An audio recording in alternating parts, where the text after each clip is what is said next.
Good morning to you and good morning everybody. We have two live interviews today. First of all, we're very excited to have Beth Manwaring and Brett Smith, both from the Rockwell Museum, live in studio. Thanks for coming this morning. Thanks for having us. And we're talking about a really exciting exhibit coming up. But first, just in case anyone doesn't know what the Rockwell Museum is, I don't know how they wouldn't, but Beth, could you just tell us a little bit about what you guys do at the museum? Sure. We're an American art museum housed in Old City Hall in downtown Corning. We're right at the corner of Denison Parkway and Cedar Street, and we're a museum that features beautiful American landscape paintings, historic bronzes, and that's just our permanent collection. So our entire third floor is dedicated to works that embody America.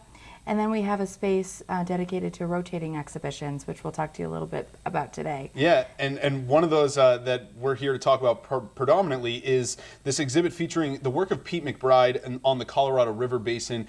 Brett, I'm sure you were instrumental in bringing Pete in with his work, and you did give me a couple of pictures. Mark, if we could start to show some of those pictures, they're awesome. He's a photographer for National Geographic, excuse me. So what is his work all about? So Pete travels all over the world photographing bodies of water, and he decided to do a project on his own backyard river, the Colorado. And so he and his father's a bush pilot, and so They flew the entire 1,450-mile stretch of the Colorado, from the headwaters in the Rocky Mountains to the dried up delta in the Sea of where it's supposed to empty into the Sea of Cortez. Right. This exhibition that we're going to be hosting August 14th through January 10th, 2016 is going to be discussing the issues that the Colorado is currently facing. And those issues are that it's really drying up ultimately. I mean, as much of the water basin throughout the entire West is. And for folks who don't know, the Colorado River, I found this shocking, supplies 30 million Americans with water. And that water is quickly drying up. And that's what some of these pictures show. So I guess what's the local tie here? Why bring him to Corning to show off his work? Sure. Well, it's really bringing a sense of being connected.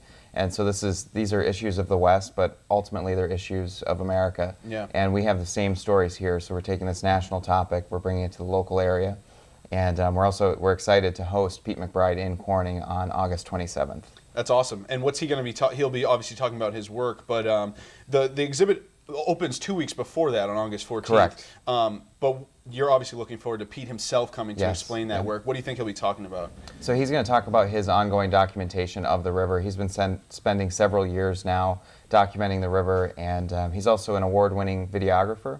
So there's a lot of videos that he's been creating based on the Colorado River. And so he'll be discussing that work, talking about his world travels. And again, he'll be here on August 27th. It's a Rockwell Museum program, but it's going to be at the Corning Museum of Glass Auditorium. That's awesome. And people have a chance to meet him, obviously, in person then. Yes, yep. So he's going to be, we're hoping for about 45-minute lecture, and then we're hoping to have time for a Q&A session at the end. Very cool. Yeah. And Beth, just before we go, quickly, I know you wanted to get in some additional programming going on at the museum. That's right. What do we have coming up? So I want to remind everyone that we've just recently opened our Family Exploration Studio for families to come in. Even if you've never been to the Rockwell Museum before, the Family Studio is the place to start, especially with little kids. It's an interactive space that has art making, crafts, a book nook, and that's just a launching point into the gallery experience. Also, I was delighted to hear the weather forecast for today, because tonight is our Music and Margaritas event that has become a tradition in Corning. Yes, heard a lot about that. Yeah, we have a beautiful terrace. It's a great spot for summertime fun. So this evening is actually sold out, but anyone who's listening can log on to our website at rockwellmuseum.org and make reservations for the August event, which will be the last of the series. And just a little teaser for the holiday season, we have a gingerbread invitational coming up, where we're going to be inviting guest artists, both professional bakers and amateur, to come in and recreate Corning and the Finger Lakes architecture in gingerbread. And so that'll be a fun holiday experience for the region. Tons of stuff going on at the Rockwell Museum. Check out the website. We do have to take a quick break here, but thank you guys for coming in and sharing all that.